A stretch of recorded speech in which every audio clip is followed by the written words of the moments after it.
கண்ணியத்துக்குரியவர்களே, நம்ம யார்கிட்ட இதெல்லாம் பொறுப்பு சாட்டுறோம்? இதெல்லாம் சொல்ற ரப்புல் ஆலமீன் பாருங்க, சாதாரண மனுஷன் கிடையாது. உலகத்துக்கு ரப்பாக இருக்கிறான். அதாவது ரப்புல் ஆலமீன் என்று சொன்னால் மா சிவல்லா, அல்லாஹ்வை தவிர்த்து உலகத்தில் இருக்கக்கூடிய அனைத்தும், இந்த உலகமா இருக்கலாம், வறுமையாக இருக்கலாம், ஜின்கள், ஷைத்தான், மற்ற உயிரினங்கள், சொத்து செல்வங்களை பராமரிக்கக்கூடியவன் முத்தஸர்ரிஃப் மாலிக் ரப்புல் ஆலமீன். கண்ணியத்துக்குரியவர்களே, ஒரு மனிதர் உலகத்துல வாழ்ற நேரம், என்னுடைய வாழ்க்கை அப்படின்னா நம்ம சும்மா சாதாரணமா பாக்குற நேரம், வாழ்க்கைன்னா ஒரு கட்டுக்கோப்பா இருக்கிற மாதிரி இருக்கும். எல்லாம் அல்லாஹ்க்காக செய்யறாரு, அப்ப அவருக்காக என்ன செய்வாரு? அவர் யோசனை ஒரு மாதிரி. இந்த யோசனையை நமக்கு வரலாற்றிலும் இன்றைய மேற்கத்தையும் என்ன செய்யறதுன்னு கேட்டா இந்த யோசனையை கொண்டு வர. நீங்க எல்லாமே அல்லாஹ்க்காக நீங்க செஞ்சால் நீங்க உங்களோட சுதந்திரம் எங்க, உங்களோட ஃப்ரீடம் எங்க? நீங்க கொஞ்ச காலம் வாழ போறீங்க, நீங்க சந்தோஷமா இருக்கணும், நீங்க நினைச்சதை விரும்பியதை செய்யணும் அப்படின்னு பேச்சு இருக்கிறதா இல்லையா?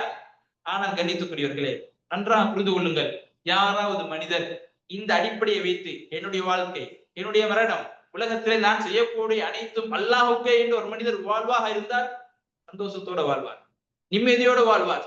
அல்லாஹ் ரப்புல் ஆலமீன் சந்தோஷத்துக்கும் நிம்மதிக்கும் உலக அமைதிக்கும் சொல்ற ஒரு விஷயம் என்னென்றால், இப்படி வாழ்ந்தால் கட்டுப்பாடு கிடையாது, அதுதான் சுதந்திரம். உலகத்துல வாழ்ற நேரம் அல்லாஹ் எந்த அளவுக்கு முடியுமோ அந்த அளவுக்கு கெஞ்சுவார். அல்லாஹ் ரப்புல் ஆலமீன் தடுத்த அத்தனை காரியத்தையுமே தடுத்து வாழ்வார். உலகத்துல இப்படி ஒரு மனிதர் இருந்தா சந்தோஷமா இருக்கலாம், இவரும் சந்தோஷமா இருக்கலாம், அடுத்தவருக்கும் அந்த சந்தோஷத்தை அனுபவிக்கலாம். பாருங்க, இஸ்லாம் தடுத்து விடுங்க என்ன? பொய் சொல்றது தடுத்து இருக்குது, இணைய வைப்பை தடுத்து இருக்குது, மார்க்கத்துக்கு முரணாக நடந்து கொள்வதை தடுத்து இருக்கிறது, அநியாயம் செய்வதை தடுத்து இருக்கிறது, புறம் பேசுவதை தடுத்து இருக்கிறது. தடுத்துறதுக்கு இப்படி ஒரு மனிதர் அல்லாஹ்வுடைய தடைகள் எல்லாம் தடுத்து வாழ்வாராக இருந்தால் சந்தோஷம் வருமா இல்லையா? அவரும் சந்தோஷமா இருப்பாரு, மற்றவர்களுக்கு எந்த பிரச்சனையும் ஏற்படுத்த மாட்டாரு, அதே நேரத்தில் அல்லாஹ்க்கு கட்டுப்படுவார்.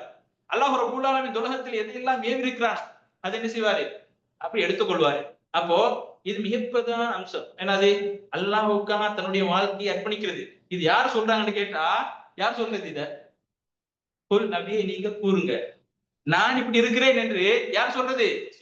அல்லாஹ்வுடைய தூதர் சொல்கிறார்கள். அல்லாஹ்வுடைய தூதர் அப்படித்தான் வாழ்ந்தார். எனவே கண்ணியத்துக்குரியவர்களே, இது மிக முக்கியமான ஒரு செய்தி. இப்படித்தான் ஒரு முஸ்லீம் கட்டாயம் இருக்க வேண்டும், இதை நம்முடைய வாழ்க்கையில் எடுத்துக்கொள்ள வேண்டும். பாருங்க, நம்ம ஒரு சாதாரணமாக ஒரு அற்பமாக ஒரு பாவம் தான். என்னது?